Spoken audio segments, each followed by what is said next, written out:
Welcome back, everybody. Today, I'm going to teach you how to create a go-to-top link on long Weebly pages without writing any HTML code. If you've ever built a lengthy page and wanted to give visitors an easy way to jump back to the top, this tutorial will show you exactly how to do it using Weebly's built-in features. First, head over to Weebly.com and log into your Weebly account. Once you're signed in, you'll land on your homepage. From here, look at the left menu where you'll see the website option. Click on it, and just beneath that, you'll find Edit Site. Go ahead and click that to proceed. Now you'll see a list of all your websites. Choose the specific website you want to edit. Once you've selected it, look over to the right side of the screen and click the Edit button. This action will take you directly into the editor page of your chosen website, where you can make all the modifications you need. With the editor now open, navigate to the section of your page where you want to add the link that will send visitors back to the top. This is particularly useful on long pages where scrolling back up manually can feel tedious. Find the element you want to turn into a clickable link.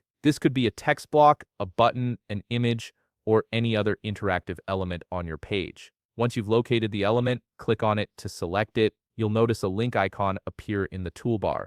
Click on that link icon to open the linking options. From the menu that appears, select Standard Page. This is the key step that allows you to link to any page on your site, including the one you're currently editing. Here's where the magic happens. If you're working on your homepage and you want the link to take visitors to the top of that same homepage, simply click on the page name of your home in the list that appears. By linking an element to the same page it's already on, Weebly automatically creates a jump link that scrolls the user back to the very top of the page. It's a clean, simple solution that requires zero coding. And that's it. You've successfully created a go-to-top link on your Weebly page without touching a single line of HTML. This feature enhances user experience and makes navigating your content much smoother. If you found this video helpful, please leave a like, subscribe, and see you in the next video.